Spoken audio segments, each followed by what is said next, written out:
Welcome along to another video. This is a race I did with Slipstream Racing SSR, Paul Ricard, and it was absolutely lashing it down with rain. Not my favourite circuit, to say the least, and in the rain it was, it was tricky. I'm sort of glad I turned up for free practice early, not expecting it to be raining like it was, but yeah, here you go guys, enjoy the video. As you can see, we're starting up pole position, starting off. It's a short formation lap, not the full formation lap, which was great. Just come around the final corner, back into formation 2x2. Seem to have stretched it a little bit. Second place is now starting to close the pack up. Still had a bit of a lead. Yeah, light's going to go green any second. There they go, green. We're away. Coming down to the first corner. Obviously very tricky in the wet. Makes it even more tricky at the start of the race. Cold tyres. So just had to be careful. Just taking it easy. Trying not to ride too much curb. Around this sequence can be tricky. Can push you out slightly wide. And get a track warning pretty easy. As you can see, I managed to get a good launch off that second part of the chicane. Managed to pull a slight lead. Trying to go back to the start now. I think there was possibly an incident. Somebody's ran wide. I'm riding on board with Kez at the minute. It could possibly be Kez. Keep an eye on it. All coming down. Nice and neat. No contact. It's good to see. Everyone aware of the conditions yet. Kez just goes. Whether it was under power or the back end just went. Let's have a look from the onboard if we can make out what happened. The spray is absolutely terrible, can't see much. Coming down, having a look. Yeah, I think he decided against it. Yeah, it's not the best position to be behind a lot of cars with all the spray, can't see much. He's coming round and he just, yeah, possibly gets on the throttle just a little bit too much. Just, yeah, car tries to rotate on him. Good save though. He gets back on board with myself. So at this stage we're just trying to get through the lap, I think was the key. Trying to get the tyres up to some decent temperatures to get some decent grip. As you can see, I've sort of pulled almost a 1.5 second gap over Sullivan in second place. Bentley wasn't too bad down here. It wasn't, I'd say, the best for top speed. Definitely noticed second place was pulling a few temps out of me down here. Whether it was aided by slipstream, I don't know. But as I said, I found this corner as well pretty tricky with the colder tyres. You can see I'm just going to start to run wide. Just managed to get off the throttle so I didn't collect a track warning, but this allowed Sullivan to close right up. As you can see in my rear view, he's yeah, quite a way. As you on board with him now, just about see he's started to close right up, and that was, to be fair, that was my problem. I think for the first few laps I just didn't have the confidence in the car. The tyres weren't up to where I needed them to be. So yeah, it was a difficult one. Just going to go back on board with myself now. I think this is, yeah, the same lap. Yeah, same lap as you can see. Just pushed out wide. Just no grip again. So yeah, gave the chance for Sullivan to close right up. As you can see, he closed right the way up on me. I was constantly looking in my rearview mirror, worrying. Obviously in these conditions you don't really want to go side by side with anyone unless you're confident enough to, yeah, not run into somebody. So the main focus now was to try and push a gap. But as you'll see, there was points in the track that I was quicker, but then there was other points in the track that Sullivan was quicker as well, so it was a bit of a concertina effect for the first few laps. As I said, still trying to be as easy on the throttle and the brake as you can be, and obviously turning, trying not to ride too much of the curb. That was definitely a better chicane this time, but as you can see, we're only a second in front of Sullivan, so yeah, it was trying to pull the gap. And as I noticed getting onto the back straight, as I said before, Sullivan would close up by a few tenths, so he definitely either was aided by the slipstream he was getting from me, or he's in the Aston was a lot quicker along the straight than my Bentley. But I've noticed that before, the Bentley doesn't really have a good turn of speed anyway. So as you can see, so we're on the straight. I think was he 9 tenths. If you just keep an eye on that, it does start to come down. So I could see him physically closing up, as you can see now on the replay. You can see him physically closing up. So I'm checking my rear view. I'm also checking in front of me to try not to mess up this corner again, which this time thankfully I didn't. But again, Sullivan closed right up, obviously carrying a lot more speed through there, obviously a lot more confidence in these conditions. And again, the same corner, lap on, he closing right the way up. So I had to obviously contend with this before I could try and increase the gap. That was the main focus, increase the gap. Obviously, if we're tussling, it makes for a more interesting race. But at the end of the day, around this circuit, not my strongest circuits, not my favourite circuit, and in this condition as well, it was going to be a lot more difficult.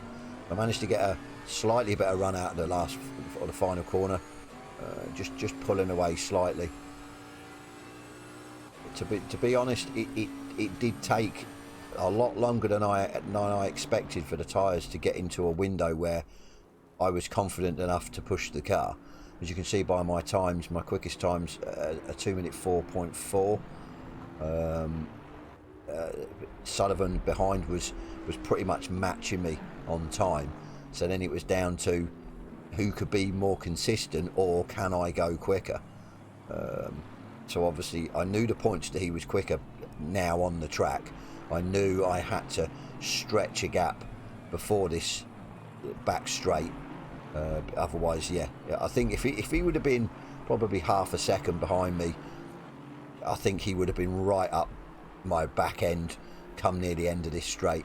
So I knew that, I was aware of that. I knew I had to try and get a better exit onto the straight, and obviously just have that cushion, and then then see what we can do, see if we can put some consistent laps in, lap after lap after lap, see if Sullivan could do the same, whether we could stretch it. Obviously if we couldn't, we then had to think about strategies for the mandatory pit stop, which I think was fuel only, if I remember correctly, so we didn't need any tyres, I don't think, but yeah, we'll see when the pit stops come around. Again, he's closed up, not as much this time. I think it was round about now, so this is the third lap, round about now I was starting to get a bit more confident, starting to stretch it just slightly. Again, he's closing up, he seems a lot more confident on the brakes as well. Back on now to start another lap, starting to stretch it. Still hanging with me, still round about the 9 tenths to a second. So I managed to do a 1 tenth quicker lap. Obviously not where I wanted to be. As I said, second place Sullivan was matching me pretty much lap for lap. So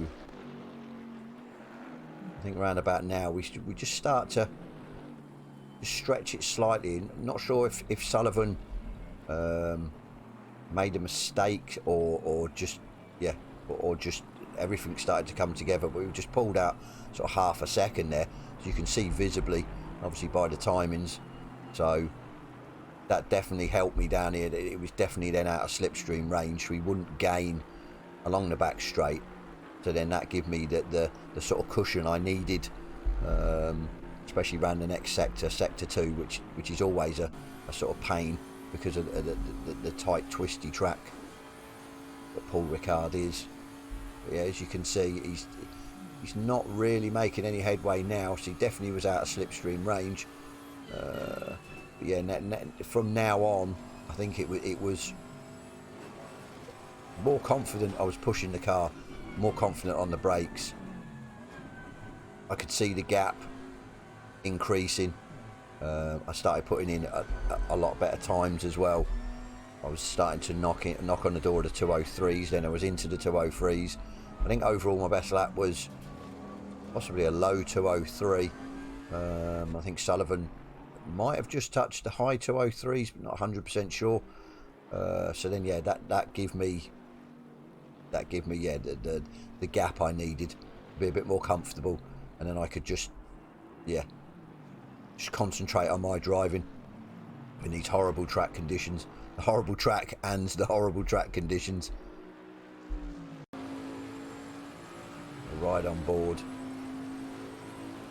That was a 203.6, so that was about half a second quicker then on that lap. Started to find a rhythm, find a groove, right, more confident to ride more of the curb as well. Started to get the feel for the car, knew how to control it in the conditions to sort of maximum effect. As you can see now, 2.2 in front of Sullivan. So from then on, it was pretty much plain sailing. I knew I sort of had the pace. Obviously, I think after sort of this lap, the next lap, obviously your confidence grows. It did with me. I could see that Sullivan was struggling to keep up, struggling to sort of match the lap times I was doing. And I think that just fills you with confidence. Possibly doesn't fill Sullivan with confidence when he sees you sort of putting in quicker laps. I don't think it would to any driver in that situation where they've got a chance for the first few laps and then you just sort of drive off into the distance. It's a bit demoralising. I've had it myself where you've been behind people and you think, oh, I've got a chance. You're trying to work out how to overtake them, and then all of a sudden they just take off, put their foot down and they're gone. So all psychological, I think you put it down to. But yeah, I was starting to enjoy it as well. Like I said, the tyres were starting to bite. The rain, I think the forecast said at the start the rain was going to decrease at a point, so that I was worried that if the track had started to dry out enough, we would have been in a situation of possibly looking to go on to dries, which then would have put the cat amongst the pigeons. Let's just put it that way. You'd be faffing about trying to get the tyre pressures for dries. So yeah, we've moved on now. I think this is possibly when I pit. Yep, we're coming in. So our gap's up to 11.5 seconds. We've got a comfortable gap. Obviously, we know we're not going to come out in first. I think possibly I was one of the first to pit. So yeah, I think we're going to come out. We come out in fourth, possibly. A couple of the guys don't pit till quite late on, so we don't obviously inherit first place back for a while. Pit crew poised, car up, let's go. No, it's no tyre change, so we're just going for fuel. We're going, oh, we are going for tyres. Okay, a bit slow, pit crew. Didn't realise they were that slow. I don't know what they were doing. There must have been mandatory tyre and fuel in the pit window. But it means everyone would have had to do it, so you wasn't going to lose a time over other drivers. We all had to do the same, so it was a pretty quick pit stop. About 30 seconds I think it come up to. It's about right. So we're coming out, we're in third at the minute. We're going to come out in third. We are going to come out in third. No, we're down to fourth. So not a bad pit stop. We knew we had comfortable position anyway. 11.5 in front when we pitted. So it was just down then to how long they stayed out before I sort of inherited the lead back. Come out, obviously you have to be wary that the tyres are colder. Again, it's again trying to get them back up to a good temperature that you can push the car. As I said before, that the weather was it was jumping around. To be fair, it was one point it was saying it was going to decrease in 7 minutes, and then that disappeared. I don't think at any stage it said it was going to get heavier. I think it was just going to maintain the same rain that was coming down, which was good. So we knew, we were aware of by then the track conditions, nothing was going to change. Puddles weren't going to get bigger, so lap times were pretty much going to stay the same. Just made it, yeah, slightly easier, if you can call Paul Ricard in the rain easy. So we're coming round. Like I said, getting these tyres up. We've moved up to second now. So at this stage I was aware, obviously Sullivan was the man behind, or he was, but by the looks of it, Bell has jumped him in the pit window, but they're pretty close as I go wide on the colder tyres. So we're going to jump to them now. Now they had an absolute ding dong. Now I was aware Bell was quick. Yeah, he I think he possibly qualified second. I know he was quick in practice. He was almost on my pace. So I was, yeah, I kept it was funny because I kept looking back at the timings while I was driving, and I could see that they were absolutely having a right battle with each other as Bell goes wide. But yeah, we're going to ride on board with these. Obviously my race then was pretty much done. I didn't have no one behind me, so it's just a matter of keeping it on the black stuff and seeing it out. So we're going to ride on board with these two. I think that this battle here sort of went on for a good few laps. There was some back and forths. Brilliant driving by the both of them, as you're going to see. To not come together, absolutely fantastic. We're really impressed.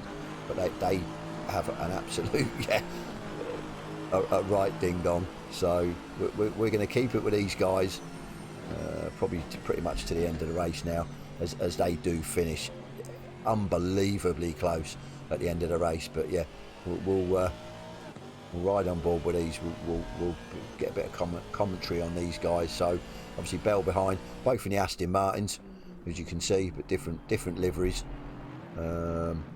As I said, yeah, Bell did jump Sullivan in the pit window, but Sullivan's managed to get back past. But yeah, it doesn't stay there. That they have a good back and forth. So a few mistakes coming into it, a few wides, but yeah, they are so evenly matched. It was just absolutely brilliant to watch. So obviously coming down the back straight now, what we got, he's pretty much under a second, so he should be in slipstream range. I think you can physically see he's starting to reel him in. Yeah, he's definitely catching him up. The aid of that slipstream. O'Sullivan doing a bit of weaving slightly there, and maybe trying to break the toe. Both get round well around that corner, that tricky corner. Going to go on board now with Bell again. Different camera angle. Obviously not the greatest to follow someone. I think it was one thing that I didn't have to contend with, the spray from a car in front. I think yeah, it would have definitely made the race a lot harder for me if I was following someone so close. Coming around to the slight left to the tight right, then onto the start finish straight. See if Bell can make anything here, if we can get a better exit. Not really. I think we've got he was going to go into the pits. I think that's a back marker possibly in front. Yeah, blue flags are waving. Thought he was going to go into the pits, he didn't. Sullivan again, he's come across to try and get a bit of toe.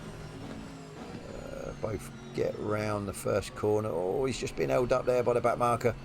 Back marker going a bit slow there. Held him up. Can Bell capitalise on that now?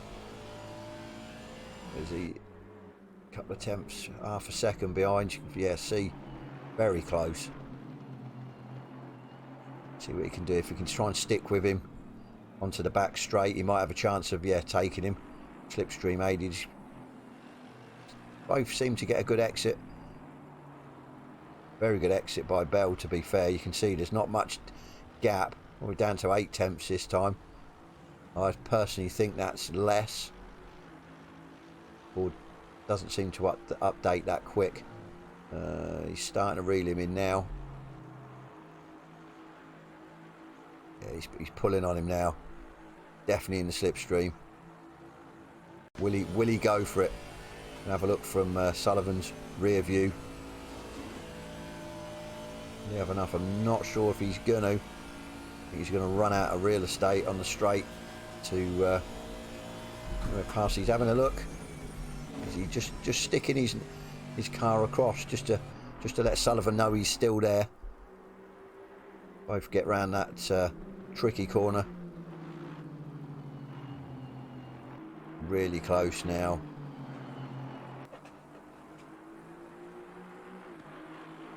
He's going to have a look. He's going to have a dive bomb. He seems more confident on the brakes, does Bell. Definitely see that. See where he can get him. Obviously, yeah, both running the same car, so I think possibly it makes it a bit more difficult, especially if they're running sort of similar tunes, similar wing, aero. See if it just a bit wide by Sullivan. Bell seems to get a slightly better exit. Is he 2 tenths? It's only 2 tenths behind now. Not going to have enough on this straight, I don't think. It's just not long enough. Around this horrible little chicane. Just lost a bit of time there. But yeah, we've jumped forward now.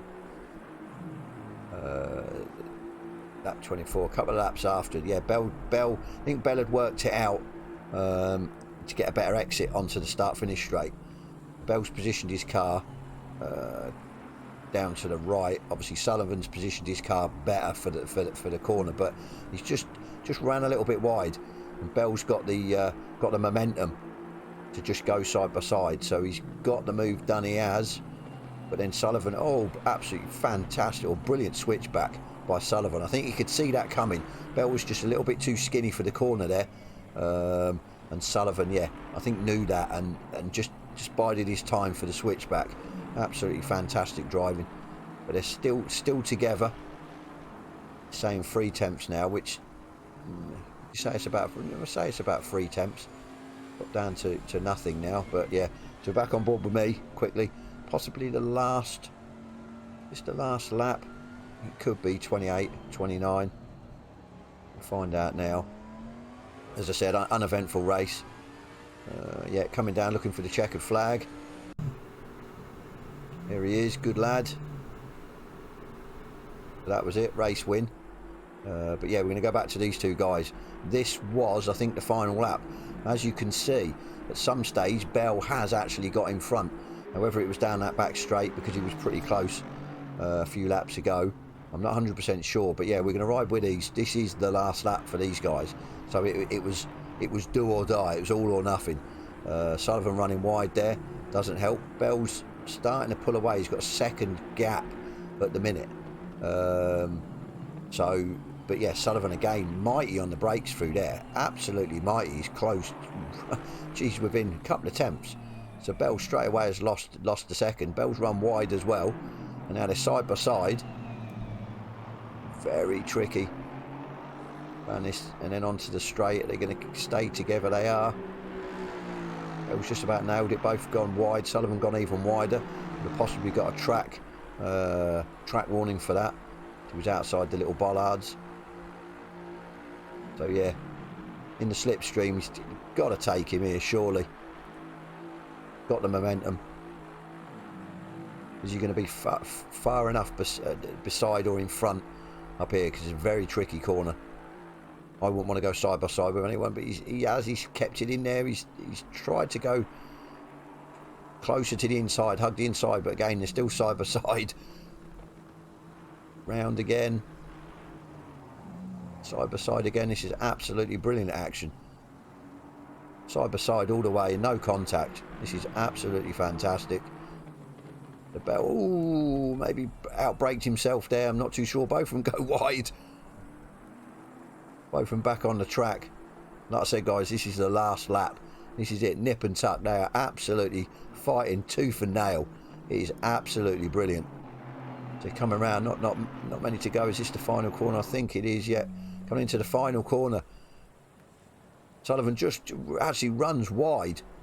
Has Bell got enough? He's starting to push him out a little bit. Has Bell got enough to get him? He's starting to reel. He hasn't. And I think they crossed the line, yeah. Under a tenth. Absolutely amazing. But yeah. But for me, it was a bit of a boring race. But for them guys, it was just, yeah, brilliant. But like I said, guys, that was it. Paul Ricard. Hope you enjoyed the video. We've got more coming. So yeah, many more races. So many more videos will come. Anyway, guys, thank you very much for watching, and I will see you on the next one.